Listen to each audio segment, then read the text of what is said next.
Приветствую вас, мои ласточки, с вами Алла Касаткина, и сегодня у нас такая щекотливая тема для разговора, а нужен ли мужчина для здоровья одинокой женщине? Нас очень долго кормили этой сказочкой.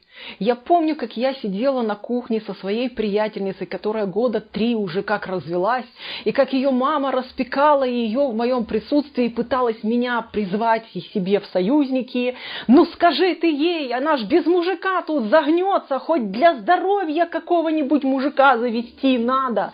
Потому что ж нельзя, это ж здоровье, это гинекология, это ж мозги, это ж все. И мама приводила самые невероятные аргументы. Мы сидели с подругой, нам было лет по 35. Я еще не была тогда психологом. Мы ржали как кони, потому что таких аргументов уже невозможно было натянуть ни на одни уши. А мама все кричала и кричала: муж, срочно найди мужика для здоровья. Да что же это такое? Внуки уже были. Она говорила: я детей возьму на себя, сходи хоть на какие-нибудь свидания, хоть раз в 2 недели, но у тебя должен быть мужик. Ну это, знаете, как вот витамины во время завтрака выпить, да, вот надо принять. Почему-то очень долго рассказывали сказочки по поводу того, что мужская сперма, она какие-то там целительные эти свойства имеет, она оздоравливает, омолаживает, вообще, лекарство от всего. И если вы когда-нибудь слышали эти сказочки, если вы, не дай бог, думаете, что с вами что-то не так, потому что мужика для здоровья у вас еще до сих пор нету, мои дорогие, самое время поговорить об этом. Я вам сейчас расскажу, вам понравится. Меня зовут Алла Касаткина, я психолог, который уже больше 15 лет работает с женщинами, помогая им быть счастливыми и любимыми, развенчиваю всяческие дурацкие мифы, которые мешают их счастью, и помогаю им поверить в себя, в собственные силы и жить по своим правилам. Самое главное, если вы не подписаны на мой сайт, вот ссылочка, мои дорогие, там ждет вас подарочек. «Секреты счастливой женщины», видеокурс для вас. А если вы не подписаны на канал, красная кнопка под этим видео вам скажет о том, что пора на нее нажать и подписаться. Колокольчик поможет вам, как почтовый голубь, приносить на почту все свежие видео, и вы будете в курсе всего, что снимается. А у нас тут интересно. Ну и лайки и комментарии очень сильно приветствуются. Ну, а мы про мужика для здоровья. Смотрите, какая интересная штука. Очень долго барышень кормили сказочкой. Сразу говорю, именно сказочкой. Если кто-то хочет быстренько узнать, что, спойлер, мужик для здоровья не нужен. А если хотите узнать почему, смотрите, давайте будем разбираться. Смотрите, очень долго рассказывали сказочку по поводу того, что мужчина для здоровья нужен женщине, потому что она, чтобы чувствовала себя полноценной, чтобы с ней там было чего-то не так, чтобы в процессы все внутри работали нормально. Вот прям вот без вот этого мужчины, который вот прям как градусник для здоровья нужен, ничего не случится, не будет, если у вас не будет секса, если у вас не будет его спермы, если у вас не будет оргазма, если у вас еще чего-нибудь не будет, которое, что может принести мужик, вкладывая себя в вас, ваша жизнь будет не такой. Все, вы будете больная, никому не нужная, стареющая, у вас коллаген не будет вырабатываться, еще такую фигню рассказывают. Но, мои дорогие, ученые не дураки. Я скажу сначала, почему эту сказочку нам навешивали. Во-первых, вы не забывайте, что сказочка о том, что мужик нужен для здоровья, она появилась, она появилась еще в 30-е и 40-е годы прошлого века, 20-го.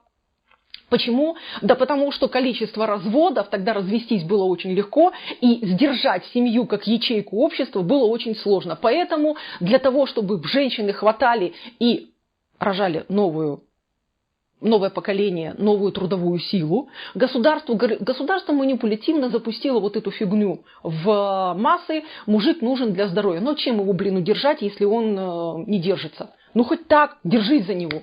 Но на самом деле, мои дорогие, сразу опровергнем это. Смотрите, вы не забывайте насчет того, что со своим свистком, когда он приходит к вам, вы вдобавок получаете еще неоправданные надежды, его претензии, разочарования. Вам надо подстраиваться под этого человека. Вы себе нафантазировали, у вас разочарование, вас штырит и колбасит, потому что они не оправдались. Вы получаете массу неудобств.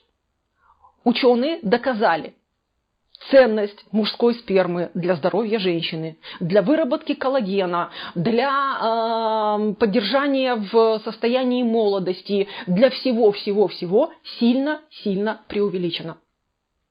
То есть все, что вам раньше рассказывали, что вот будет у вас хотя бы раз в неделю или раз в 2 недели какой-нибудь секс, он что-нибудь туда вбрызнет, и все будет хорошо. Но, мои дорогие, сейчас масса альтернатив. Если для вас важен оргазм, то опять же те же умные ученые установили никакой разницы между оргазмом, полученным в сексе с мужчиной, и в оргазме от вибратора нету. Нету. Мало того, когда у вас мужик появляется для здоровья, простите, пожалуйста, но чаще всего он никакой. Никакой. Он-то для себя какое-никакое удовольствие добудет, ну или хотя бы разрядку. А вы? Обычно руки и мозги у этого мужика не оттуда, если он до сих пор еще не востребован. Обычно это лентяй, который хочет, чтобы его ублажали. Вам такое надо? Особенно, если вы теперь знаете, что вам секс для здоровья не нужен. Опять же, как утверждали до этого еще в одной сказочке, по поводу того, что мужчина и секс с ним для здоровья, он важен, потому что вы продлеваете себе молодость, вы продлеваете себе свою работоспособность, мои дорогие, на иммунную систему благотворно влияет, еще вот это рассказывали. Мои дорогие, на сегодняшний день есть масса более действенных факторов, которые помогают вам быть молодой, поддерживают вас иммунитет, поддерживают вашу эмоциональность, жизнерадостность, жизненную энергию вам дают. И они не заключаются в соитии с мужчиной. Вот такая вот новость. Кто сейчас поддерживает эту сказочку? Мои дорогие, эту сказочку сейчас искусственно раздувают мужчинки. Мужиками я их даже назвать язык не поворачивается. Мужчинки, которым вам нечего предложить. Они хотят хоть как-то сбрасывать свое напряжение. Они хотят вами пользоваться. Они хотят вас отыметь. Но им нечего предложить вам взамен. И поэтому они считают, что их половой орган может вас осчастливить. Вестись на эти сказочки, не вестись, решать вам. Но все, что вам нужно для вашего женского счастья, теперь вы знаете. Не в мужской сперме женское счастье. И поэтому, мои дорогие, лучше стройте отношения с мужчинами. Лучше выбирайте лучших, с кем вы можете отношения строить, а не довольствуйтесь каким-нибудь донором спермы на 1-2 раза в месяц. Счастья вам, любви. С вами была Алла Касаткина. Всего доброго. Да, поспорить со мной можете в комментариях. С удовольствием услышу ваши аргументы. Пока-пока.